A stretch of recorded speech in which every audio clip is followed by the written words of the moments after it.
Your users do not care about your HTML codes. They are only interested in the final web page. A browser translates your HTML codes into the web page. Different HTML versions require your browser to take different actions. Therefore, if you don't want any surprises, you should tell the browser clearly which version of HTML it is dealing with.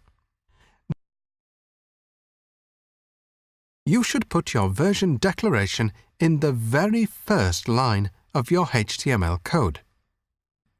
You also need to make sure that there is no white space before it. The version declaration of HTML5 is very simple.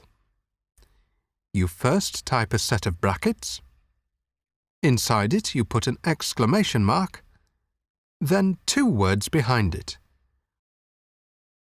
doc type and HTML. And that's it. Really simple. The version declaration is case insensitive, but we still recommend you capitalize the word doc type and use small letters for HTML. This is because it makes your declaration look professional. The most important thing about version declaration is that you must put it in the very first line and leave no white space before it. Remember this. By comparison, the version declaration of XHTML is far more complicated. You do not need to memorize it, but you should be able to read and understand it.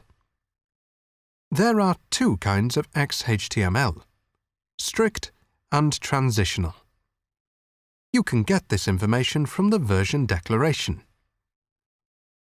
If you find nothing between HTML 4.01 and the double slash, then this is a strict XHTML.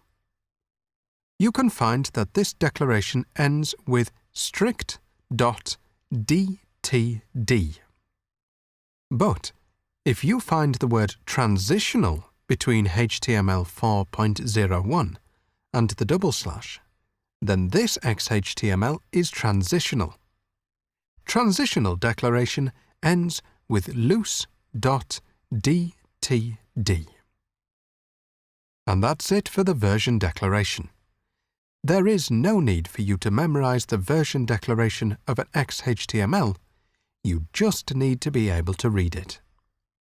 But for HTML5, its version declaration is really simple. So just make sure you memorize it and you can use it proficiently.